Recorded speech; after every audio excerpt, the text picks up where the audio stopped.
Viridian, The Green Guide. By Clouds. My Head in the Clouds Not Coming Down. Read by Shadow 5. Chapter 106. Attack. Nezu observed the medbots as they loaded young Hagakuri onto a stretcher. Recovery Girl had already been made aware of the situation, as unprecedented as it was, and she and Hound Dog were both prepared to receive the girl and give her the best chance at recovery. Now all that was left to do was contact the girl's parents and find a way to keep Queen Bee in custody without her processing a host. Despite her parasitic nature, Nezu couldn't help but feel a certain kinship with the villain. They were both quirked animals after all, and if her experience with All for One had been anything like his time with his own captors, then she had undoubtedly suffered far too much at the hands of humans. Animals like them had to stick together, so he wasn't about to simply throw her out to the wolves. A chill went up his spine, and Nezu's fur stood on end as a portal whirled into existence just down the hall. Shigaraki stuck his head through the portal and grinned widely behind the head on his face as they made eye contact. So much for taking time to revel in the victory. I'm just gonna hack the cameras real quick, Izuku muttered. I don't want to accidentally put Ingenium in danger by scaring him in the middle of a villain fight. Good practice, probable child. Eraser nodded approvingly. But you're not going to have to hack into things anymore, you know. We can get you your own comm once you have your license. Izuku blinked back a tear and tried to ignore the way his heart sank, focusing on getting visuals of Ingenium. Your brother's in Hoso right now, right? Yes, he is, Hida said. Are you having trouble finding him? No, Izuku said quickly. It just always takes a minute to... He trailed off as he found Ingenium. At first glance, it seemed like a good time to interrupt, but something seemed off somehow. Ingenium was looking around like he was looking for something. Or someone. Was he in the middle of a chase? He wasn't running though. Was there something Izuku was missing? Izuku frowned and scrolled through the camera still where he'd found Ingenium, looking for any bit of context, and he went cold with dread as he caught a glimpse of a bright red scarf disappearing into the alley that Ingenium was about to walk into. He scrambled to connect to the comms. Ingenium, this is Viridian. I need you to stop right where you are. Denki started giggling, and Ida looked mildly concerned as Eraser sighed. Did you have to be so dramatic, kid? I know this is a prank, but making him panic is illogical.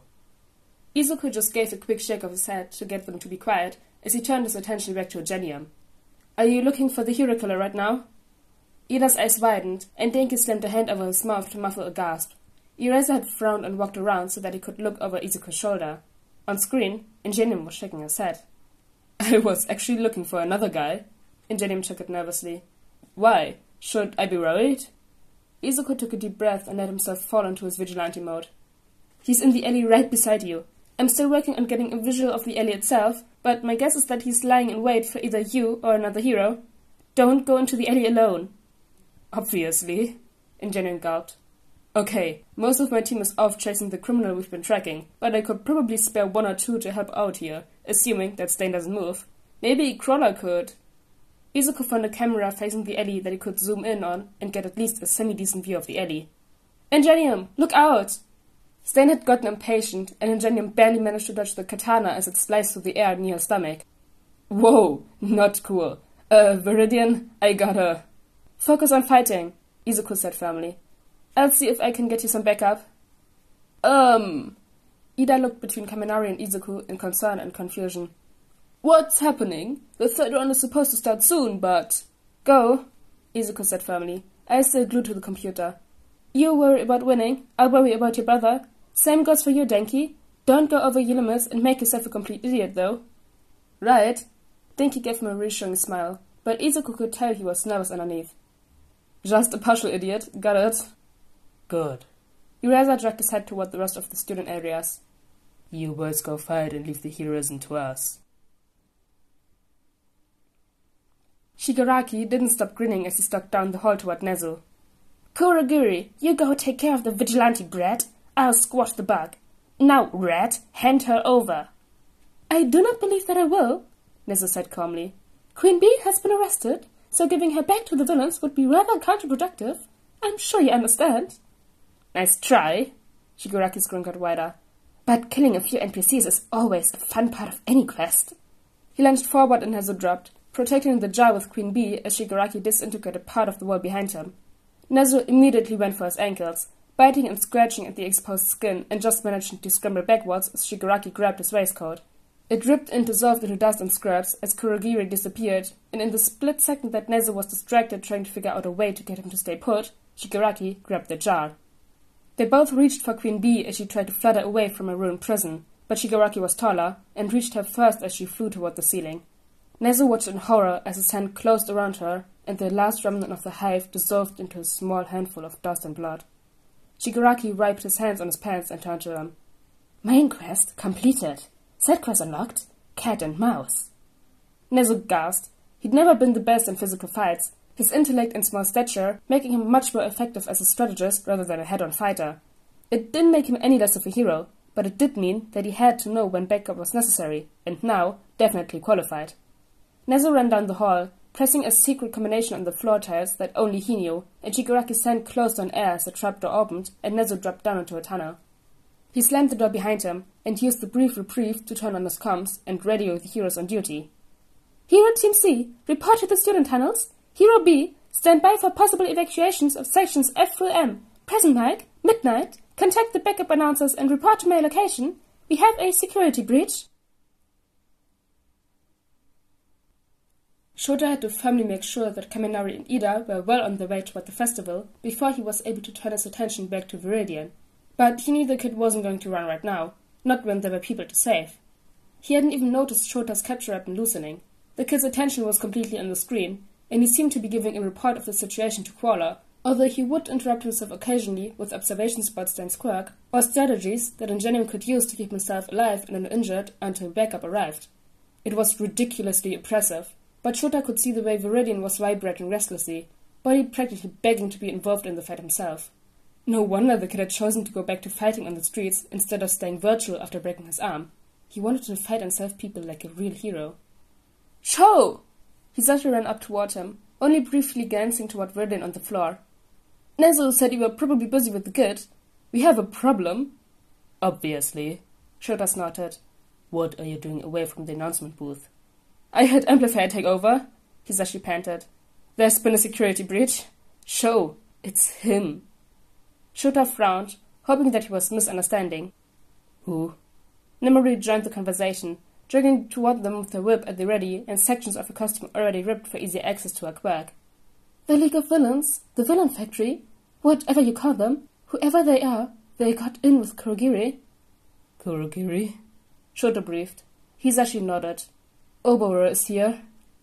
Shota glanced toward Viridian. The kid was so in the zone, he hadn't even realized the others had arrived. I can't. Shota, Nimori pleaded. We might not get another chance to save him. He cursed under his breath. The kid would stay put for as long as it took to save Tensei, so if they could save Shirakumo quickly enough... Nimori was right. With the teleportation quirk in the equation, they wouldn't ever get another chance to save him. Fine. He forced himself to turn away from his pregnant child. Let's get this over with quickly. There had been a weird delay before the third round.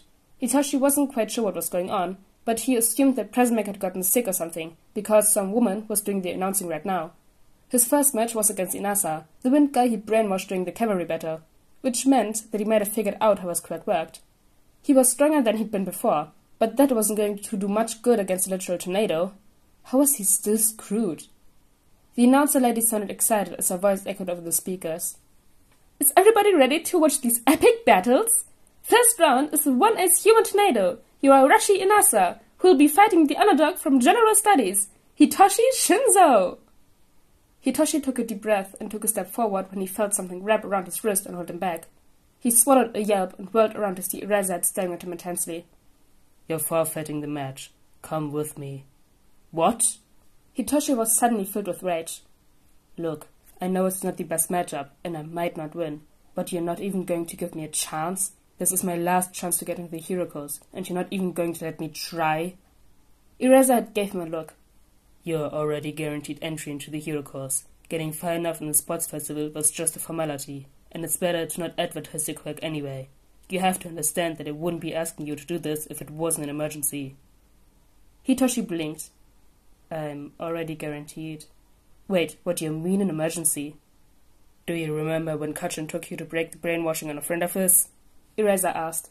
When Hitoshi hesitantly nodded, he continued.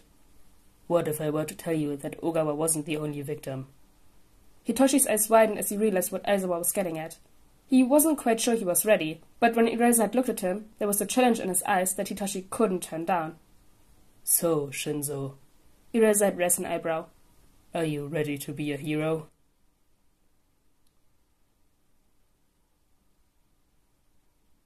Oh, yes! Aizawa told Shinzo that he's guaranteed in the hero course, and they're trying to free Shirakumo. Yes! And also we got to see Nezu fight, and him going for the ankles of Shigaraki is a mood. But anyways, guys, I hope you all enjoyed chapter 106 of Viridian the Green Guide, and I'll see you all next time. Bye!